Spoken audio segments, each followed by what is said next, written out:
Mortal Engine. Sur la fiche, la meuf, elle a une écharpe parce qu'elle est contagieuse en fait. Ouais, elle a chopé une angine. Remarque-moi, un coup, j'ai eu une angine. C'était mortel. Hein. Ce n'est pas avec un humour comme ça que vous allez gagner des abonnés. Bah t'es marrant toi, je fais ce que je peux aussi, attends.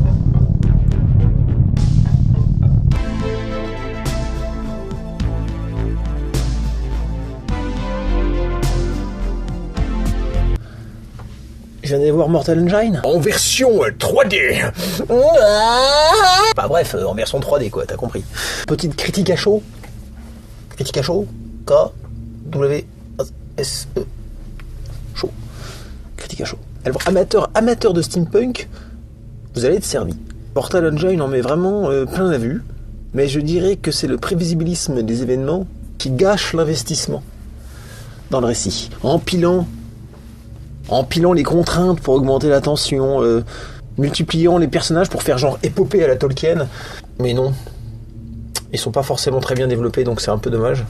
Il semblerait que le travail scénaristique soit inversement proportionnel au travail des CGI. Donc j'ai envie de dire, Mortal Engine, c'est pas si mortel que ça. Et il y a beaucoup trop de choses qu'on voit arriver. Les scènes d'expo sont explicites, les personnages racontent leur vie pour qu'on comprenne bien tout ce qui se passe. Du coup, il n'y a pas tellement de surprises à vrai dire. Je veux dire, la résolution, elle est visible depuis la station spatiale Jupiter 5, tu vois, sans jumelles ioniques. Pour te donner une idée. Imagine. Les persos, il y en a trop. Comme je l'ai dit, le héros, le petit homme, là, il est mignon, hein, mais... Hein, manque un truc, là. Ronald, fais goûter encore, fais goûter. Sans saveur. Le personnage de la fille est sympa, franchement, il est bien. Esther avec la cicatrice, elle est charismatique, je trouve. Mais bon, elle a pas vraiment d'histoire pour pouvoir se développer, c'est dommage. Hein. C'est le... Hugo Weaving, bah, c'est le vilain. Normal, c'est Hugo Weaving. Le mec, il doit se poser des questions sur sa vie, quoi. Ah, sa femme, elle doit avoir peur de lui. Hein. Chérie, tu m'aimes ? C'est-à-dire qu'en fait, je vais demander le divorce. Parce que bon, Agent Smith, j'ai rien dit. Bon, Elrond, bon, c'est un connard, j'ai rien dit. Clou d'Atlas. Tu fais que les méchants. Mais là, j'ai peur. Voilà, je me sens agressé déjà, par ta personne. Alors, concernant le méchant, oui, c'est marrant parce que Tom, le héros du film... déjà dès le début, bon, il rencontre, vas-y, il bosse avec Hugo Weaving, toi, mais je veux dire, ça se voit que c'est le méchant, c'est Hugo Weaving. c'est dire, alors, ça se voit que c'est lui le traître, t'as pas besoin de chercher, hein. Il est con, l'autre, il lui fait confiance. Évidemment qu'il va te baiser. C'est rigolo d'ailleurs, parce que tu dis que dans 3000 ans, les méchants, ils auront encore la tête d'Hugo Weaving. Ça, par contre, ça ne changera jamais, on dirait. C'est le standard intemporel. Hugo Weaving égale tronche de méchant. Le mec il doit se faire peur dans le miroir le matin. Ah, traître. Tu sais, il doit se faire des blagues à lui-même, tu sais. Où t'as planqué la mousse à raser? Ne me dis pas que ce n'est pas toi. Elrond, je te reconnais. Monsieur Anderson. Le mec il doit péter des câbles dans tout seul chez lui, hein, c'est sûr. Hein. Alors il y a un petit hommage de l'acteur à lui-même dans le film, je sais pas si vous l'avez calé, c'est quand il parle des dinosaures. Exactement comme Mr. Smith dans Matrix. Tout comme les dinosaures. Et il dit ça comme ça. Bah là, pareil. Il parle au maire, il dit t'es un con, t'es un vieux has-been, t'as rien compris à la vie. Comme les dinosaures, tu vas disparaître et je suis le météorite. Voilà. Bon, dans Matrix, il disait vous êtes le virus, je suis le vaccin, l'antidote. Là, je suis le météorite des dinosaures. Voilà. Voilà, petit hommage à lui-même, je pense. Il y a aussi un autre hommage dans le film qui ressemble vachement à la scène du film là de avec le sabre laser, tout ça, le film là. Tu sais, quand le mec avec le casque il dit au gars ouais, de toute façon, ton père, tu sais pas c'est qui? Bah, c'est moi en fait. Bah, en fait, il y a la même scène. Ils refont. Non, en fait, non, elle est pas faite pareil. Mais quand même, à un moment donné, je me suis dit, il va pas le dire. Il va pas le dire, et il le dit pas. Mais il aurait dû le dire, ça aurait été marrant, ça aurait fait un petit buzz. Je suis ton père. Quoi? Monsieur Smith, mon père? Il y a une Asiate dans le film, alors bon. Qui dit Asiate dit Kung Fu, forcément celle qui sait se battre. Voilà, chapitre des clichés, comme d'habitude. D'ailleurs, il y a un black et il a des dreadlocks. Bon, voilà, c'est pour qu'on soit sûr. Le perso de la blonde, la fille du méchant, en fait, elle est... en fait, ça me fait penser que tous les personnages que je viens de voir, en fait, c'est des personnages de Twilight, en fait. On a l'impression de faire Twilight dans le futur, post-apo. C'est le même principe de narration, et c'est le même genre de personnage, c'est le même genre d'histoire, teenage action movie. Voilà, grosse déception évidemment. Pour ceux qui ne le savent pas, voilà, c'est fait pour les ados. Puis en fait, c'est con parce que ces personnages sont censés vivre au 3e millénaire, et puis ils sont pas tellement différents de nous. Je veux dire, ils s'habillent, tu sais, on dirait des cosplays de jeux vidéo, quoi. Donc c'est pas, on n'est pas tant que dépaysés, quoi. Il y a un duel qui aurait été intéressant justement à développer avec la blonde. C'était la blonde contre son père, le méchant, qui n'aura pas lieu. Alors que c'était un duel, à mon avis, qu'on attendait, je pense. Mais l'autre, il a tellement d'ennemis que le duel, tu sais pas avec qui il va devoir le faire. Il a que des ennemis, l'autre méchant. Donc le méchant est très méchant, attention. Ah, il y a une scène qui est un peu naze, c'est quand ils vont libérer le Terminator. Ça n'apporte rien à l'histoire. Le Terminator aurait pu être en liberté dans la nature, naturellement. Enfin, il aurait pu être en liberté dès le début, comme ça. Voilà. On sait pas pourquoi les mecs d'ailleurs l'ont fait prisonnier, ils sont complètement cons. C'est super dangereux d'emprisonner un Terminator, enfin je veux dire, le truc il peut tout péter à tout moment.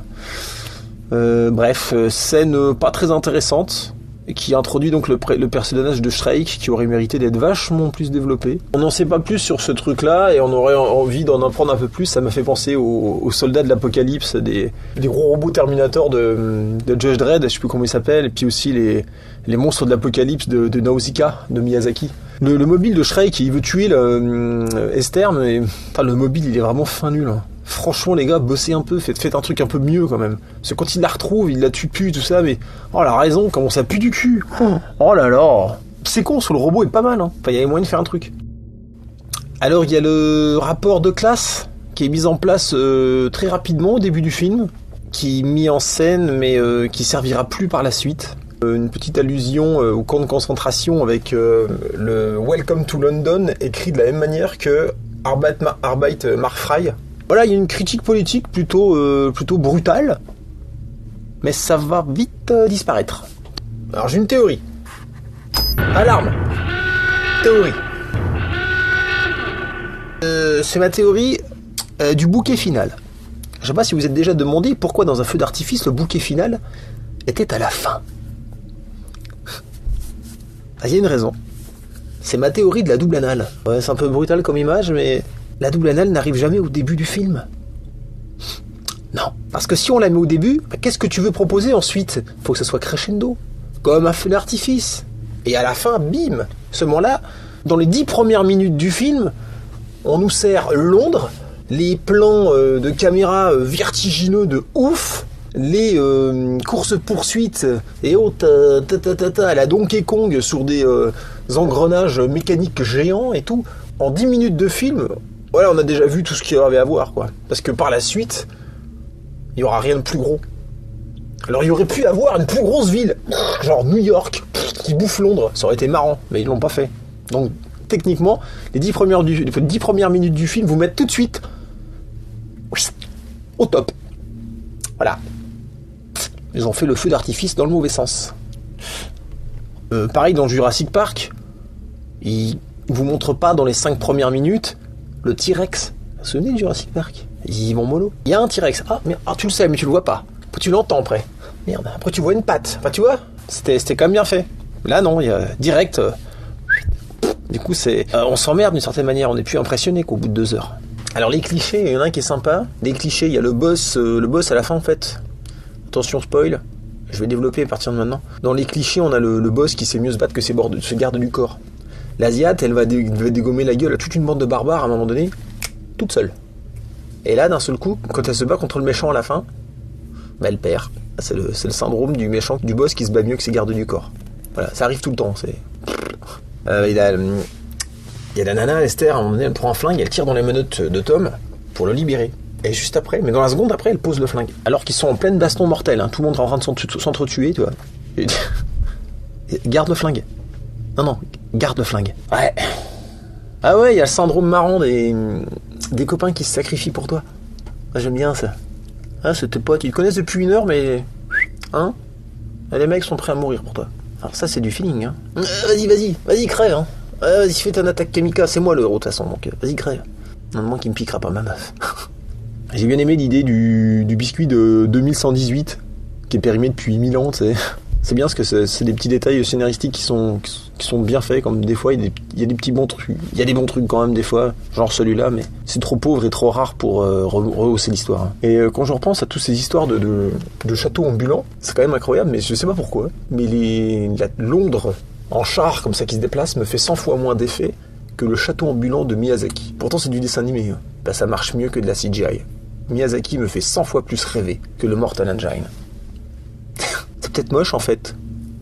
Avoir un petit peu plus de recul, peut-être c'est moche en fait. Ouais, peut-être que c'est moche en fait, tout simplement. Ouais. Bon. Parce qu'en fait, ce futur dégueu n'est pas très dégueu en fait. Parce que vous voyez ce que je veux dire, c'est du dégueu, pas dégueu. Non. Ah, merde, je vous perds là. Si vous voulez, c'est du sale, propre. C'est du caca, mais en CGI. Vous voyez, c'est clean, tu vois, tout le monde est beau. Bon, quoique, il y a quand même une meuf qui a une cicatrice. Bon, non, bah, c'est vrai. Non, c'est vrai, il y a une cicatrice. Non, bah, c'est post-apo, alors. C'est post-apo. C'est validé, c'est cliqué, c'est bon. C'est validé, hein. Post-apo. La conclusion, cliché, syndrome, histoire Twilight, 3D qui, pas forcément plus que ça, nous fait pas plus rêver que ça. On se prend tout dans la gueule dans les 10 premières minutes. C'est pas un film qui va laisser un grand souvenir, il n'y a pas de climax, il n'y a pas de grande révélation non plus. Ce déluge de monster mecha post-apo, là, c'est un peu vite, en fait. Je crois qu'on arrive à un moment où il va peut-être falloir remettre en cause notre notion du spectacle. Je vais y réfléchir. Donc voilà, c'était une critique à chaud. Ah, plus tellement à chaud parce qu'en fait je l'ai fait le lendemain de l'avoir vu. C'est un peu froid en ce moment. Donc reste pas chaud longtemps. Bon bah allez, ciao, hein. Moi je décolle parce que de toute façon... hein, comme on dit, en avant, vers l'infini. Non, c'est pas ça. Et l'au-delà. Contrôle, c'est moi ou il fait chaud là? Nous sommes aspirés par la protoplanète. Elle entre en fusion. Comment ça? Eh ben, il fallait me prévenir avant là. Désolé Buck, je ne voulais pas vous couper pendant votre chronique cinéma. Vous aviez l'air tellement inspiré.